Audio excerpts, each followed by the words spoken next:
봅시다. 시작. 여호와의 말씀이 아미떼의 아들 요나에게 임하니라. 이르시되 너는 일어나 저 큰 성읍 니느웨로 가서 그것을 쳐서 외치라. 그 악독이 내 앞에 상달하였음이니라 하시니라. 그러나 요나가 낯을 피하려고 일어나 다시스로 도망하려 하여 욥바로 내려갔더니 마침 다시스로 가는 배를 만난지라. 여호와의 낯을 피하여 함께 다시스로 가려고 선가를 주고 배에 올랐더라. 아멘. 할렐루야. 오늘도 옆 사람에게 이렇게 인사 나눠보겠습니다. 예배하기 딱 좋은 날씨입니다. 어제나 오늘이나 내일이나 항상 변함없이 우리에게 가장 예배하기 좋은 날은 언제다? 바로 지금 오늘 이 순간이다. 할렐루야. 지난주 토요일에는 우리 서울에 있는 국회에서 우리 김은숙 권사님의 따님의 결혼식이 있었는데요. 그래도 우리 다정이가 국회에서 결혼식을 한 덕분에 우리 은솔이 은우가 국회에 있는 도서관에 가서 구경도 하고 책도 보고 또 여러모로 지경을 더욱 넓힐 수 있는 기회가 되어서 너무나 감사한 시간이 되었던 것 같습니다.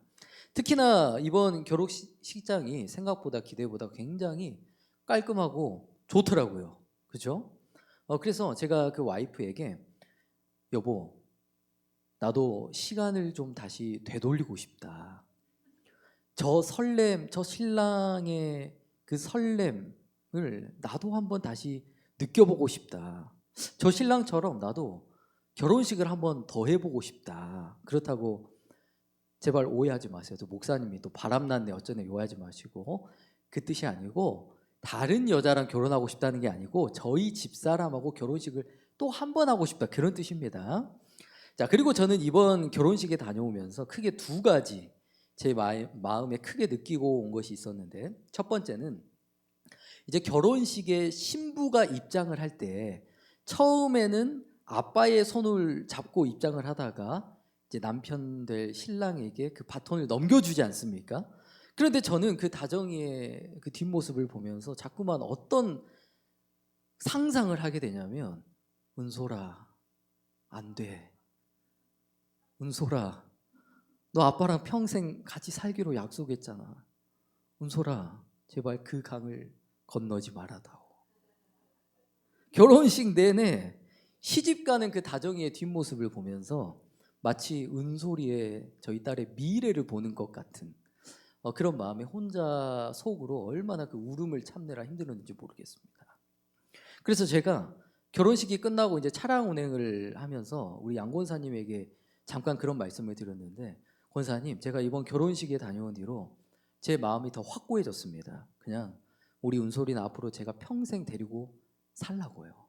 그리고 원래는 이제 대학교 졸업할 때까지 통금 시간을 오후 5시로 하려고 그랬거든. 근데 결혼식에 갔다 오고 나서 안 되겠다, 오후 3시로 좀 당겨봐야 쓰겠다, 그런 마음을 좀 먹게 되었습니다. 자, 그리고 제가 이번 결혼식에서 또 무엇을 느꼈냐면, 그래도 다정이가 믿는 남편분하고 결혼을 했으니까 뭔가 모르게 제 마음이 참 든든하고, 그리고 제가 남편분을 이렇게 가만히 지켜보니까 솔직하게 저만큼은 아니지만 너무 인상도 선하시고 믿음도 좋아 보이시고, 그래서 이 정도면 밥은 좀 굶길 일이 있겠지만 기도하고 예배하고 말씀만은 굶길 일이 없으시겠다. 그래서 이번 결혼식에서 그런 생각이 자꾸 들더라고요. 우리 수원이도 제발 멀리서 찾을 필요가 없겠다. 믿음 좋고 신앙생활 잘하고 또 우리 수원이의 그 대장부 같은 기질에 꿈뻑 죽어줄 수 있는 그런 믿음의 남자만 만난다면 나는 무조건 오케이다. 그렇다고 믿음 좋은 신앙생활 잘하는 남자가 은솔이 데려가겠다고 해서 제가 허락하겠다는 뜻은 절대로 아닙니다. 그건 아직 제 마음이 준비가 안 됐기 때문에. 그래서 신앙과 믿음 생활만 잘해도 이미 90%는 먹히고 들어갔다. 그 결혼 생활은 성공했다고 볼 수 있다. 자, 그리고 우리 권사님께서 그동안 1,000번제 그 헌금을 올리실 때마다 항상 그 사위를 위한 기도문을 작성해서 올려주셨거든요. 그런데 하나님께서 정말 그 마음의 소원대로 응답해 주시고, 또 권사님께서 그동안 흘리셨던 그 눈물의 기도가 기쁨의 단이 되어 다시 돌아오는, 응답받는 모습을 보면서 참 우리가 하나님 앞에 심는 것에는 결코 손해가 없다, 후회가 없다라는 것을 다시 정말 실감하게 되었던 것 같습니다.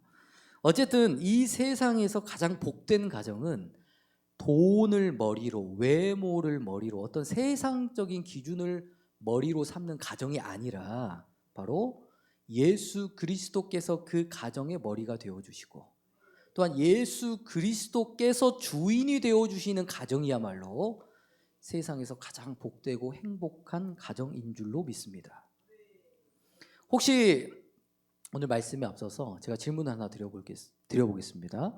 혹시 우리 성도님들께서는 여러분들의 자녀들이 잘 되기를 바라십니까? 아니면 안 되기를 바라십니까? 자녀들의 영혼이 잘됨 같이 범사가 잘 되고 강건하기를 바라십니까? 아니면 영혼도 안 되고 뭐든 범사가 다 안 되기를 바라십니까? 맞습니다. 세상의 그 어떠한 부모도 자녀들이 안 되고 안 풀리기를 바라는 부모는 세상에 존재하지 않습니다. 모든 부모가 자녀들이 잘 됐으면 좋겠고, 또 항상 좋은 일만 가득했으면 좋겠고, 내가 못 먹고 못 누리고 못 입는 한이 있더라도 우리 자녀들의 인생만큼은 내가 더 좋은 것, 내가 더 풍성한 것을 누리게 하고 싶은 것이 부모님의 마음 아니겠습니까? 그런데 단지 이것은요, 부모님들의 마음만 그런 것이 아니라 저와 여러분을 향한 하나님의 마음도 동일합니다. 자, 다음 말씀 읽겠습니다. 시작. 나 여호와가 말하노라. 너희를 향한 나의 생각은 내가 아나니 재앙이 아니요 곧 평안이요 너희 장래에 소망을 주려 하는 생각이라. 아멘. 자, 하나님께서 저와 여러분을 향한 생각은 뭐라고요? 재앙이 아니고 평안이다. 그리고 너희의 장래에 무엇을 준다? 소망을 주려 하는 생각이다. 즉 아까도 말씀을 드렸지만 부모가 자녀들을 향한 마음이 항상 선한 것처럼 하나님께서도 택하신 백성들을 향한 마음과 생각과 뜻이 항상 어떻다는 거예요? 항상 선하시고, 항상 옳으시고, 항상 평안케 하시고, 항상 완전한 길로 인도하시기를 원하시는 것이 바로 우리가 믿는 하나님 아버지의 마음과 뜻이라는 것입니다. 자, 그런데 여기서 문제는 무엇이냐면, 물론 자녀들을 향한 부모님들의 마음과 생각은 항상 선한데 자녀들은 그 부모의 마음과 심정을 이해하답니까? 못하답니까? 맞아요. 저희 집에도 종종 그런 일이 많이 있는데 저희 집 사람도 아이들에게 애들아 이렇게 해라 저렇게 해라 뛰지 말아라 그거 하면 위험하다 그러다가 크게 다친다 아무리 큰 소리로 외치고 이야기를 하고 권면을 해줘도 아이들의 입장에서는 도대체 엄마가 왜 안 된다고 하는 건지, 왜 엄마는 항상 내가 하고 싶은 것은 다 태클을 걸고 왜 맨날 나에게 쓴소리만 하는 건지 전혀 이해를 하지 못합니다. 그리고 세상적인 문제도 그렇지만 신앙적인 문제는 더더욱 그렇습니다. 애들아 교회 열심히 다녀야 된다. 세희야 제발 교회 좀 빨리빨리 나가야 쓰겄다. 재은아 세상에 행복이 있는 것이 아니라 주님의 품 안에 참된 행복이 있는 것이요. 너 언제 정신 차릴래?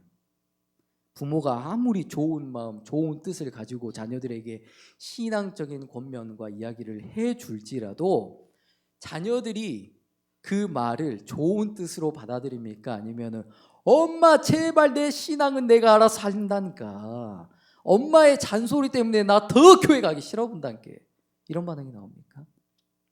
맞습니다.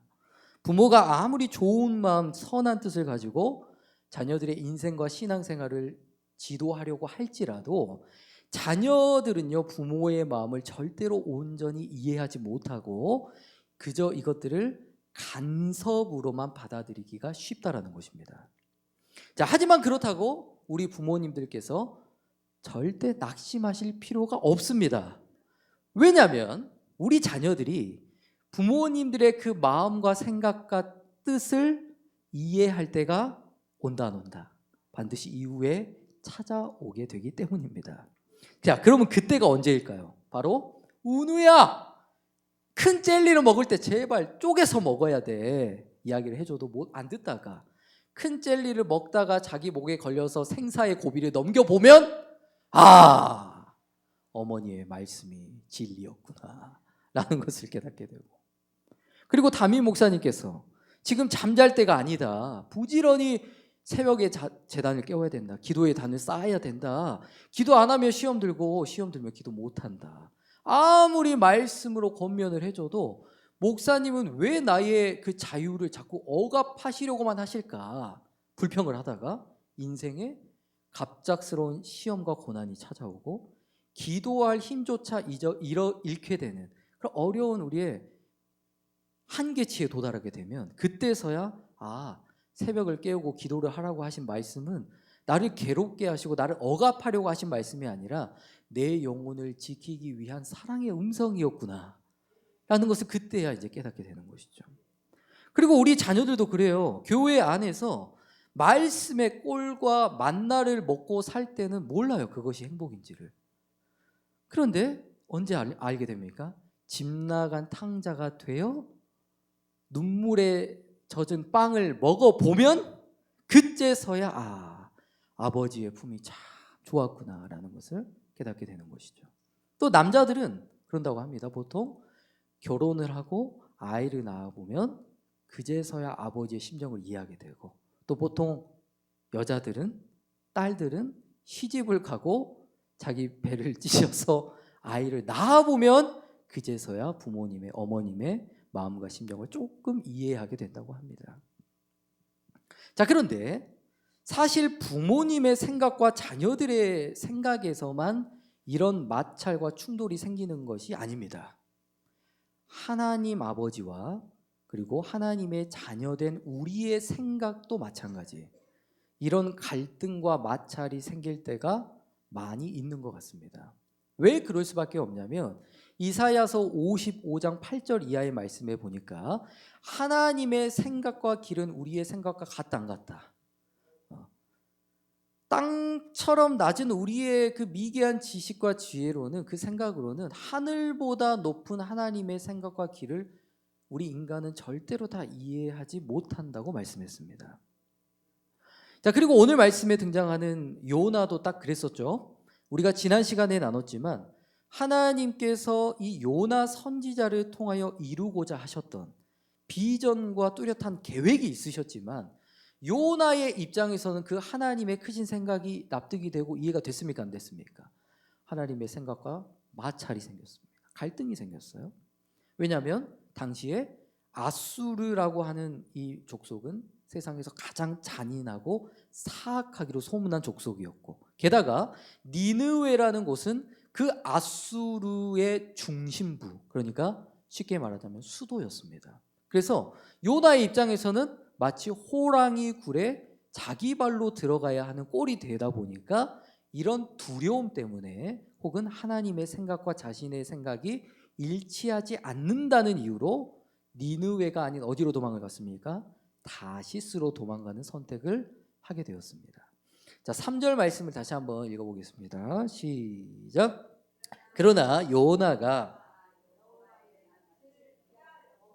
일어나 다시스로 도망하려 하여 욥바로 내려갔더니 마침 다시스로 가는 배를 만난지라 여호와의 낯을 피하여 함께 다시스로 가려고 선가를 주고 배에 올랐더라.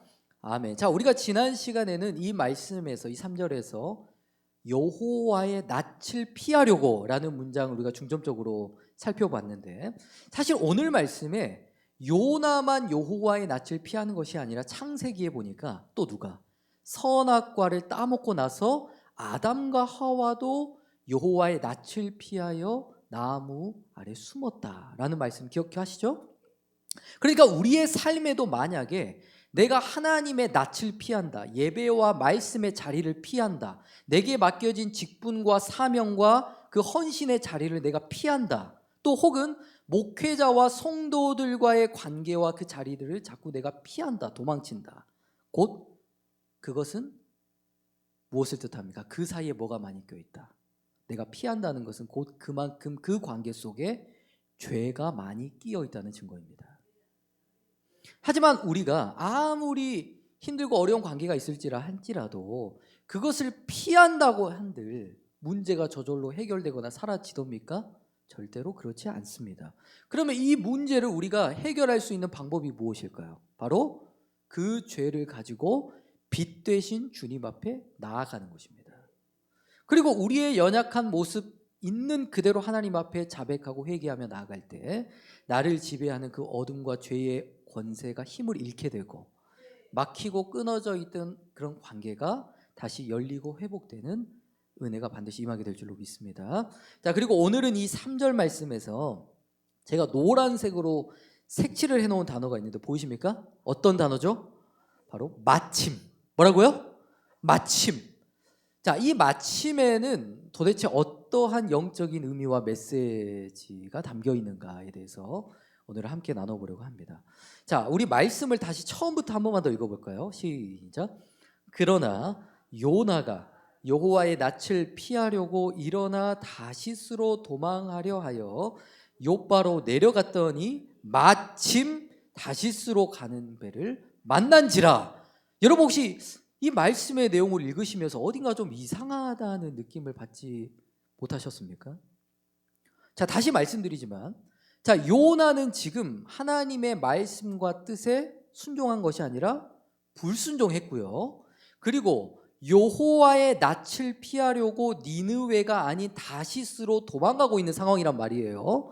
자, 그럼 우리가 상식적으로 요나가 욥바에서 딱 마침 다시스로 가는 배를 만나는 것이 자연스러운 흐름일까요? 아니면 욥바에서 딱 마침 하나님께서 다시스로 가는 모든 배를 막아버리셨다라는 것이 자연스러운 흐름일까요?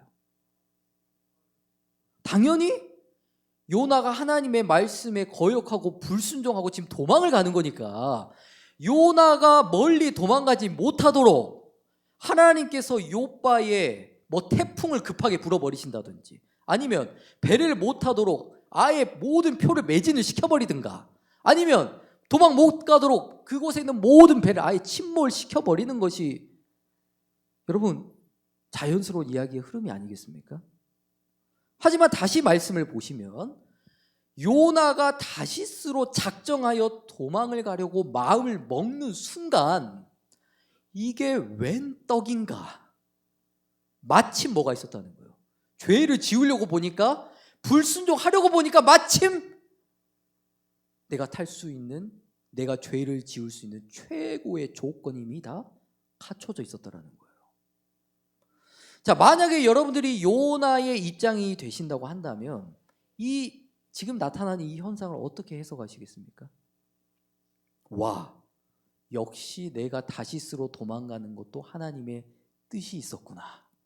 내가 하나님의 말씀에 거역하고 불순종할지라도 나의 삶은 평안하고 무엇을 하든지 잘 풀리고 하나님께서 나의 모든 길을 활짝 열어주시는구나. 이렇게 해석하지 않았을까요? 자, 그리고 저와 여러분이 이 마침이라는 말의 더 깊은 의미를 이해하기 위해서는 이 욥바라는 지역이 가지고 있는 지역적인 특징을 좀 살펴볼 필요가 있습니다. 자, 다음 그림을 보시면 자, 왼쪽 지도에 보시면 자, 욥바는 지금으로 말하면 이스라엘의 텔아비브라고 불리는 도시를 말하거든요. 그리고 사진을 보시면 아시겠지만 이 욥바는 큰 항구 도시였습니다. 자, 그러면 항구 도시라는 말은 곧 뭐가 많다는 뜻일까요? 우리나라도 항구 도시에 가면 뭐가 많아요? 당연히 바닷가니까 돈도 물론 많겠지만 배가 많겠죠. 배가.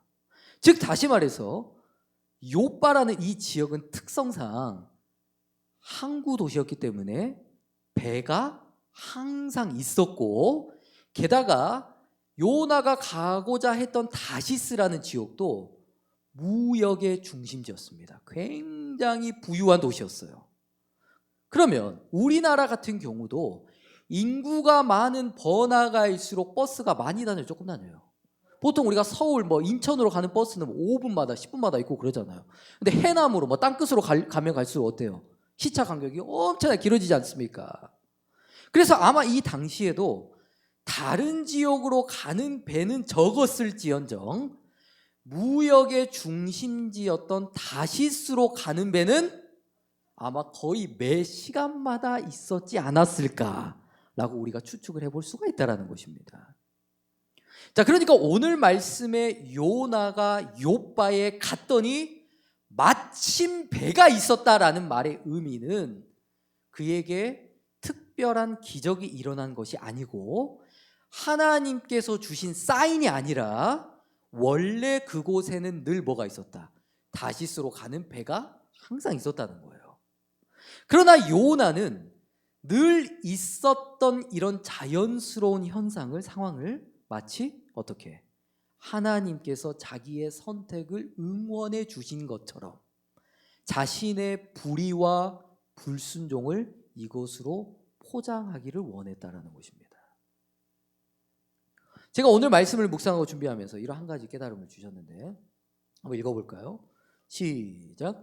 불순종의 길에는 핑계의 문이 끝없이 열린다. 다시 한번 읽어볼까요? 시작. 불순종의 길에는 핑계의 문이 끝없이 열린다. 제가 조금 더 쉽게 이야기를 좀 드려보겠습니다.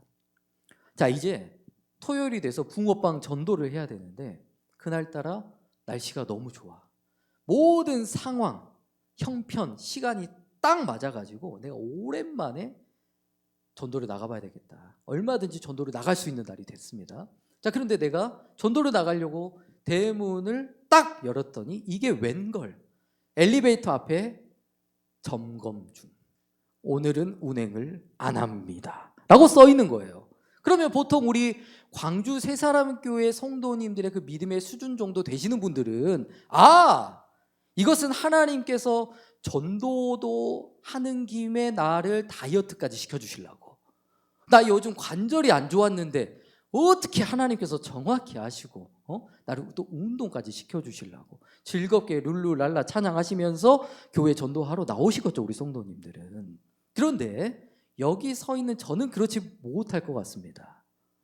저는 고장난 엘리베이터를 보자마자 아싸, 역시 하나님께서는 누구보다 나를 특별하게 아끼고 사랑하신다는 증거다. 하나님께서 그동안 나 열심히 전도했으니까 오늘만큼은 쉬게 하시려고, 혹시나 전도하다가 관절이라도 다치면 큰일 날 것 같으니까 그거 막아주시려고 엘리베이터를 일부러 고장내 주신 것이 분명해. 그러고는 다시 이불 속으로 들어가 버리는 거예요. 그런데 여기서 더 충격적인 사실은 뭐냐면 내가 사는 곳은 고작 2층이었다는 거예요. 자, 하지만 여러분, 사실 이렇게 핑계를 대기 좋아하는 사람은요, 엘리베이터가 굳이 고장이 안 났어도 결국 또 다른 핑계와 불순종의 명분을 찾게 됩니다. 엘리베이터가 고장이 안 났을지라도 밖에 나왔는데 햇빛이 생각보다 뜨거우네. 살이 탈까 봐 다시 들어가 봐. 또 올라 그랬는데 근데 조성민 목사님이 만들어준 붕어빵 먹다가 내 혀가 데일까가 염려가 돼. 즉 그 중심에 전도가 하기 싫은 사람은 세상의 모든 환경, 날씨, 모든 수단, 방법을 다 동원해서 내가 안 할 수 있는 명분, 내가 불순종해야만 하는 명분을 찾으려고 힘쓴다라는 것입니다. 자, 내가 요즘 예배를 가기 싫어요. 그러면 딱 마침 날씨가 너무 추워서.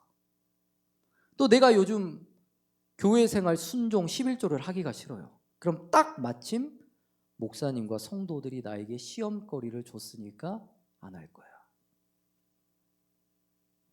자, 여러분, 우리에게 이러한 핑계와 불순종의 명분을 가져다 주는 것이, 여러분, 과연 정말 다른 사람들이 나를 시험에 넘어뜨렸기 때문일까요?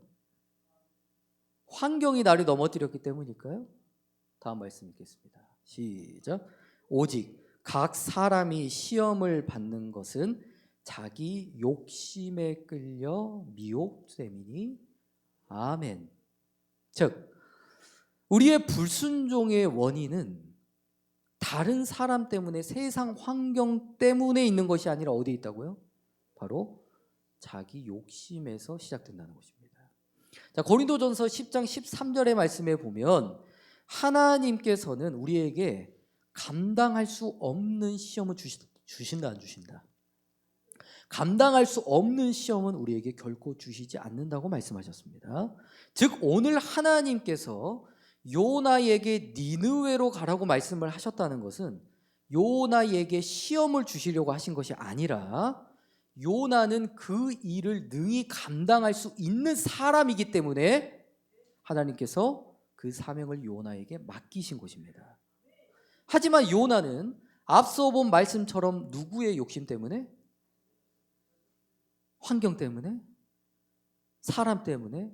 니느웨가 사악하기 때문에? 그게 아니라 자기 욕심 때문에 그 사명을 회피하고 도망가고 불순종하는 선택을 하게 되었지 않습니까?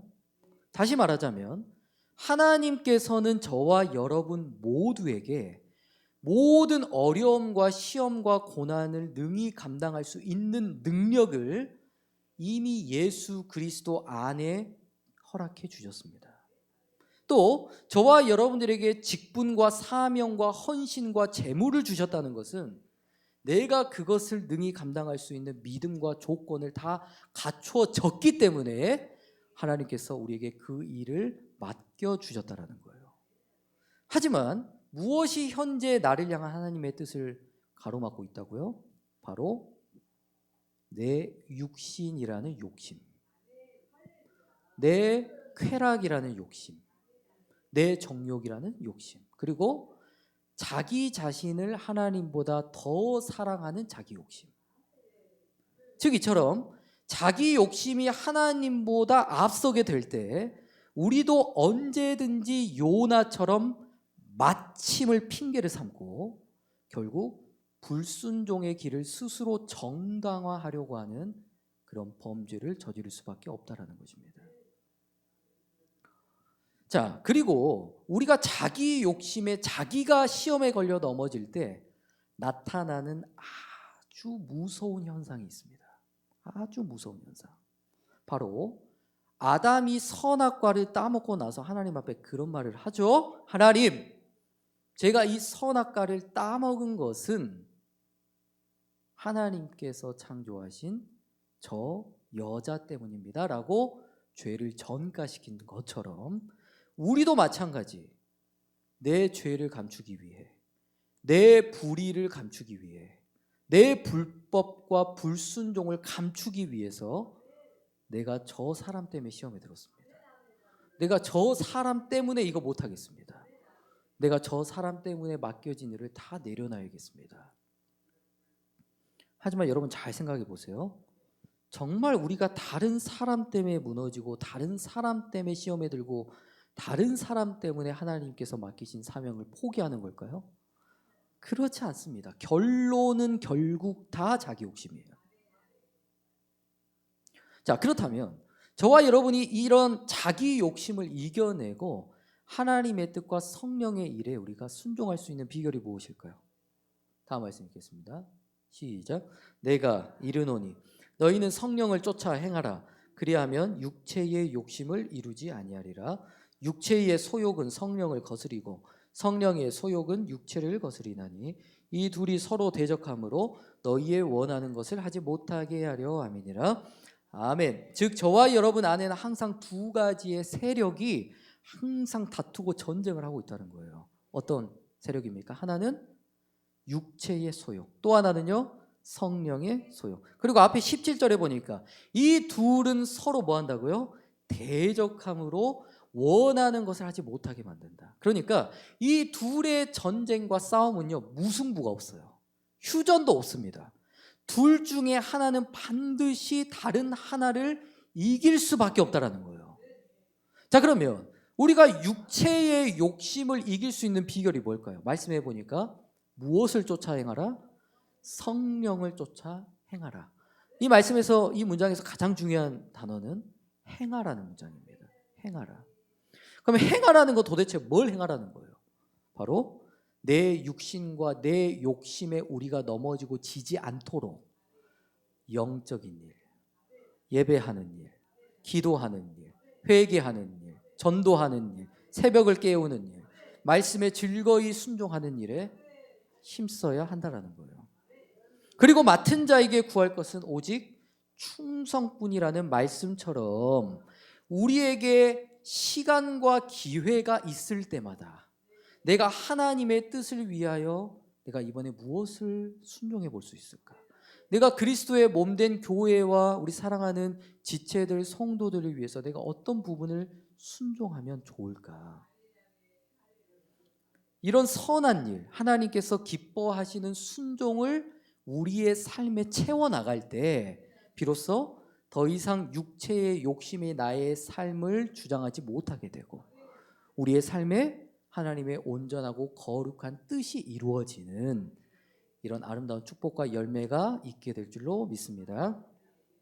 다음 말씀 읽겠습니다. 시작. 너희 안에서 행하시는 이는 하나님이시니 자기의 기쁘신 뜻을 위하여 너희로 소원을 두고 행하게 하시나니 아멘. 자, 제가 오늘 설교 처음 시작 부분에도 여러분께 말씀을 드렸지만 하나님께서 저와 여러분을 향한 생각은 항상 뭐라고 했죠? 항상 선하시고 항상 옳으시고 항상 완전하시고 항상 사랑하는 우리들에게 좋은 것만 주시기를 원하시는 것이 우리를 향한 하나님의 뜻이자 마음이라고 말씀을 드렸죠. 자, 그리고 이 말씀도 비슷한 원리입니다.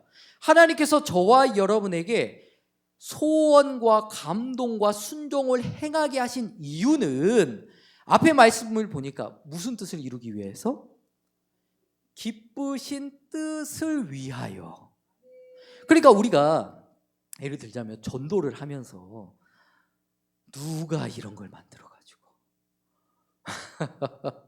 이날만큼은 내가 집에서 쉬어야 되는데 나 올해 2025년에 나 20번 했는데 저 권사는 5번밖에 안 나오고 내가 이걸 도대체 왜 해야 되는 건지 이런 우리가 원망과 불평의 마음을 품는다면 어떻게 될까요?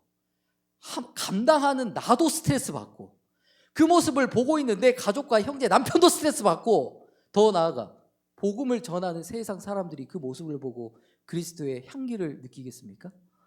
그렇지 않는다는 거예요. 하지만 우리가 전도를 하면서 그래, 하나님께서 세상에서 가장 기뻐하시는 일은 잃어버린 한 영혼을 우리가 주님의 품으로 인도하는 것이라고 말씀하셨잖아.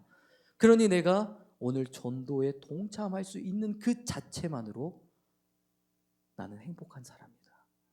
내가 저 사람보다 5번 더 전도할 수 있다는 것은 하나님께서 5배 나의 삶에 더 큰 은혜를 허락해 주시고 내가 저 사람보다 10번 더 전도를 했다는 것은 내 자녀들의 삶 가운데 그보다 더 10배, 1000배 아름다운 하늘의 축복과 응답으로 상급으로 하나님께서 응답해 주시겠구나. 우리가 이런 기대와 소망과 확신을 가지고 주님의 일을 감당한다면 어떻게 될까요? 첫 번째, 그 일을 감당하는 나의 삶에 가장 먼저 천국 꽃이 피게 되고 둘째, 그 모습을 보고 있는데 가정과 이웃과 형제들도 그 모습을 통해 천국의 향기를 경험하게 되고 셋째, 하나님께서 그 인생 가운데 더 큰 하늘의 보고를 활짝 열어주시사 땅에 기름진 복과 하늘의 신령한 복을 더 넘치도록 부어주시려고 하시지 않겠느냐 그 말이에요.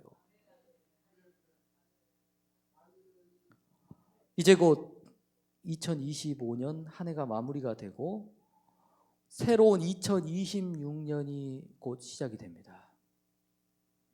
새로운 2026년이 시작이 된다는 것은 곧 저와 여러분에게 오늘 말씀에 니느웨와 같은 불편한 십자가, 어떤 분은 교사로, 어떤 분은 찬양팀으로, 또 어떤 분은 청소와 전도하는 일로 우리에게 거룩한 부담이 되는 사명과 니느웨가 우리에게 맡겨진다는 의미가 되겠죠.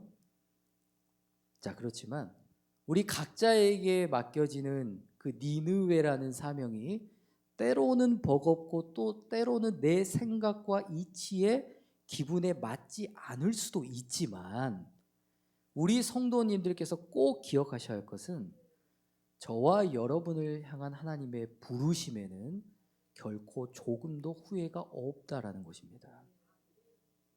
우리에게 사명을 주셨다라는 것은 곧 하나님께서 그 길을 내가 책임져 주시겠다는 축복의 부르심이고, 또 우리에게 충성된 직분을 맡겨 주셨다는 것은 곧 우리에게 그 모든 일을 능히 감당할 수 있는 힘과 능력과 환경과 재물을 허락해 주시겠다는 약속이 담겨 있다는 것을 우리 성도님들이 항상 기억하시길 바랍니다.